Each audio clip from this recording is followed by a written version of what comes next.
Shalom, jumpa lagi dalam renungan hari ini. Dan sebelum kita membaca firman Tuhan, mari kita berdoa. Kami datang kepadamu memohon kekuatan, memohon hikmat, sehingga kami dapat memahami firman-Mu dengan benar. Dalam nama Tuhan Yesus. Amin. Kejadian 50 ayat 19-20. Tetapi Yusuf berkata kepada mereka, "Janganlah takut, sebab aku inikah pengganti Allah. Memang kamu telah mereka-rekakan yang jahat terhadap aku, tetapi Allah telah mereka-rekakannya untuk kebaikan dengan maksud melakukan seperti yang terjadi sekarang ini, yakni memelihara hidup suatu bangsa yang besar." Demikian firman Tuhan. Tema kita, menghadapi kehilangan dengan iman, pengampunan, dan pengharapan. Saudara, kita sudah sampai di akhir kitab Kejadian. Kita sudah sampai di dalam Kejadian pasal 50. Kejadian 50 adalah bagian penutup dari kisah hidup Yakub atau Israel dan anak-anaknya, terutama Yusuf. Dalam pasal ini, Yakub telah meninggal dan keluarga besar Israel menghadapi proses pemakaman Yakub di tanah Kanaan sesuai dengan permintaannya. Setelah pemakaman selesai, para saudara Yusuf merasa khawatir bahwa Yusuf akan membalas dendam atas perbuatan mereka yang telah menjualnya ke dalam perbudakan lebih dari 20 tahun yang lalu.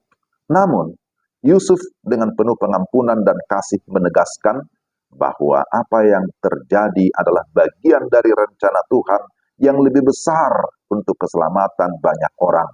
Yusuf memberi mereka penghiburan dan pengharapan, menyatakan bahwa Tuhan tetap berdaulat dalam segala hal. Saudara, ini adalah hal yang menarik. Kita akan melihat ada beberapa prinsip rohani dari Kejadian 50. Pertama, menghadapi kehilangan dengan iman. Kehilangan yang dimaksud bahwa mereka sudah kehilangan ayah mereka, yaitu Yakub. Kematian Yakub membawa duka mendalam bagi keluarga Israel. Namun di tengah kesedihan mereka, keluarga ini tetap menjalani proses penguburan dengan penuh hormat dan iman, dengan mengikuti permintaan Yakub untuk dimakamkan di tanah Kanaan.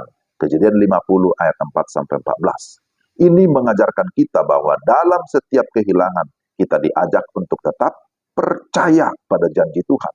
Bahkan dalam situasi yang penuh dengan penderitaan, Yakub yang setia kepada Tuhan, meski menghadapi maut, tetap mengarahkan keluarganya untuk memegang janji Tuhan akan tanah yang dijanjikan, tanah perjanjian. Kedua, pengampunan membebaskan kita dan juga orang lain. Setelah Yakub meninggal, saudara-saudara Yusuf merasa takut bahwa Yusuf akan membalas dendam atas perbuatan mereka yang telah menjualnya ke Mesir.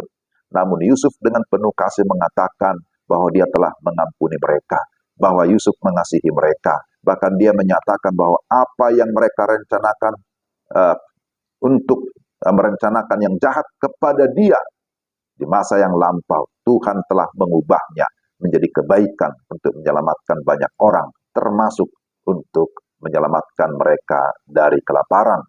Kejadian 50 ayat 19-20. Ini mengajarkan kita bahwa pengampunan bukan hanya membebaskan orang yang kita ampuni, tetapi juga membebaskan diri kita dari beban kebencian maupun dendam. Karena itu, mari kita memiliki kesukaan untuk memaafkan, untuk mengampuni orang yang bersalah kepada kita, supaya kita terbebas dari segala kebencian, sakit hati, kepahitan, kekecewaan, dan lain-lain.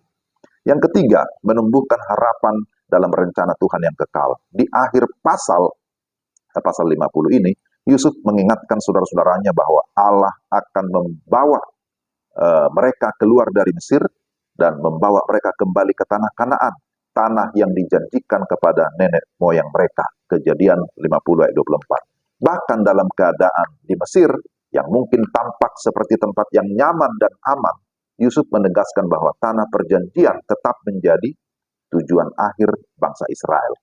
Ini adalah pengingat bahwa dalam setiap keadaan hidup kita harus memelihara harapan akan janji-janji Tuhan yang kekal.